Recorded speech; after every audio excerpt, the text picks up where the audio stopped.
Hello, BookThinkers family. The topic of today's video is morning routines. I have a morning routine that I talk about all the time, so people always ask, what steps do you have in your morning routine? As well as what books or what references can I study so that I can learn a little bit more about the importance of morning routines. So today I'm going to talk about those things. I have a 12-step morning routine. Now it's always changing, but I kick it off every single morning without fail, no matter what, because I know that even if I'm not motivated, if I can start my day off with a bang, then I'll have accomplished something. No matter what, those activities are compounding over time. So to start, where did I learn about morning routines and what books or resources can you use to study them? There are 3 books that I think you should start with, and I'll talk about the order in which I read them.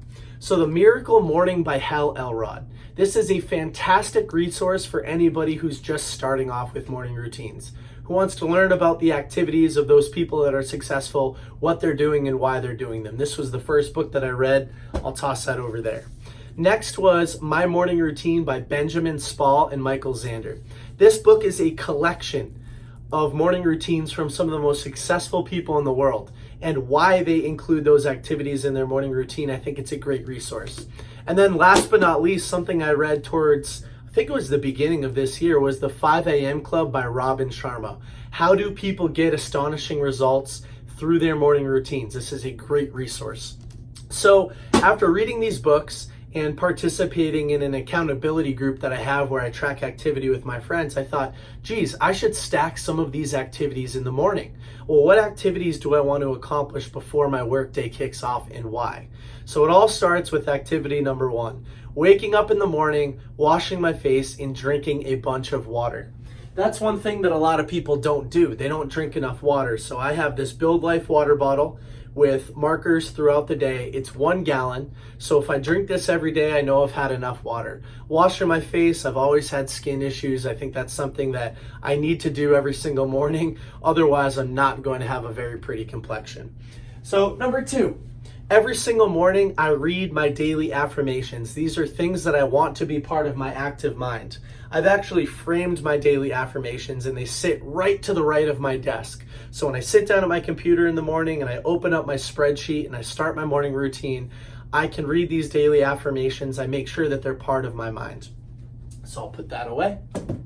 Number 3, I post my Instagram schedule and I post it on my Instagram story. And I think that that's a new activity for me. I want to make sure that I'm hitting it every single day. So it's nice I can just check it off on the box. But posting my morning routine or my routine for every single day has given everybody in the BookThinkers community a little taste for what I do and why I do it. And it shows that I'm working hard. It holds me externally accountable to everybody else and I get a lot more work done that way. Number 4. I read a page from The Daily Stoic by Ryan Holiday. This is one of my favorite books ever. So thank you, Alec Clement. He's the guy that gave me the book. The Daily Stoic by Ryan Holiday is a collection of 366 meditations on wisdom, perseverance, and the art of living. Every single day you'll read a passage from one of the great Stoic philosophers like Marcus Aurelius or Epictetus. There are so many to name, and they've all provided such great wisdom for us to kick off and start our day with. I highly recommend that you check out this book. So after that, I do a Duolingo Spanish lesson. I am learning Spanish. Yo aprendiendo español. And it's difficult for me, muy difícil. But I'm learning slowly, aprendiendo despacio. The Duolingo Spanish app has given me a little bit of a fun way to learn Spanish. I don't live in a Spanish-speaking country. I don't have friends that speak Spanish to me every day. So that kind of gets me over that barrier and gets, as part of my morning routine, I get a little bit of that Spanish flavor, which is really nice. Step number 6, every single morning I focus on something that I'm grateful for. Now, I have this tattoo on my wrist. You might not be able to see it in the video, but it's just the numbers 1, 2, and 3. And every single day I look down at my wrist and I think of 3 things that I'm grateful for. And then I go onto my computer and using Evernote, which is an online journal platform or mobile journal platform, I journal about something that I'm grateful for. And gratefulness has impacted my life in such a positive way. It's so nice to wake up, be proactive instead of reactive, and start your day off with positivity. That's been huge for my life. Step number 7 is always a little interchangeable, but it's just a fun little activity that I like to learn.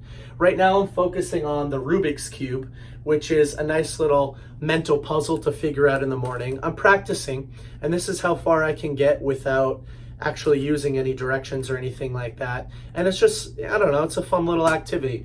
I actually included juggling recently in that, so I can now juggle a little bit. I'm still learning, but that's been a fun activity as well. Number 8, this is another fun one. I always like to include something that's a little physical in my morning routine, get the juices flowing in the morning. Right now it's a little bit more passive. I'm in a basketball league and I want to be able to dunk consistently. So every single morning I'm doing 100 calf raises. Kicks off my morning right, it gets me out of the chair, it gets me to do something that's a little bit more physical. Number 9, I post on Instagram, and usually it's a piece of content like this. It's either a video or a picture, but I want to make sure that every single day I'm providing consistent value as part of my morning routine. I haven't skipped a day now for, I think it's been a couple months, so it's nice to be able to check off that box. Number 10 is what Gary Vaynerchuk calls the $80 strategy. Every single morning I search a popular hashtag in the book community, and I go out there and I provide my 2 cents, or I provide value to other people's posts. Everybody's creating content, but oftentimes we don't get a lot of interaction. So it's nice for me to go out there and give back to the community, answer people's questions, comment on their posts, tell them that they're doing a nice job, just provide some positive stuff out there in the world for other Instagrammers or people in the community, people on the BookThinkers page, etc. Number 11, I read a page from Padre Rico, Padre Pobre, which is Rich Dad, Poor Dad in Spanish. As I mentioned earlier, I'm trying to learn Spanish, or I'm in the process of learning Spanish. It's very slow, but this is getting me used to seeing words that I'm not learning on my Duolingo app, saying them out loud, reading them out loud. I'm always looking things up, so that's been a nice fun part of the process. And then, last but not least, step number 12. I meditate using the app Headspace. That has changed my life. I've been meditating on and off for a couple of years now, but since I got this meditation pillow, I now have a dedicated space to meditate every single day.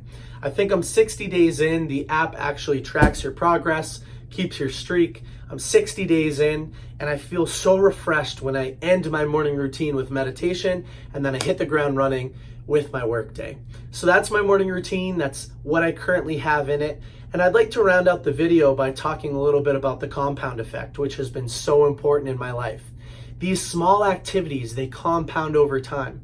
And you and I, we could have 1 or 2 activities different, but over time, those small little changes add up to massive changes. They add up to disproportionate outcomes. So I think it's very important to incorporate a morning routine. Even on your worst day, you're still getting things done before anything can hit the fan and things can go wrong. So I hope you found value in this video. Comment below, tell me about some things that you think I should add into my morning routine. I always love hearing feedback on that. And with that, I hope everybody has a fantastic day. Bye.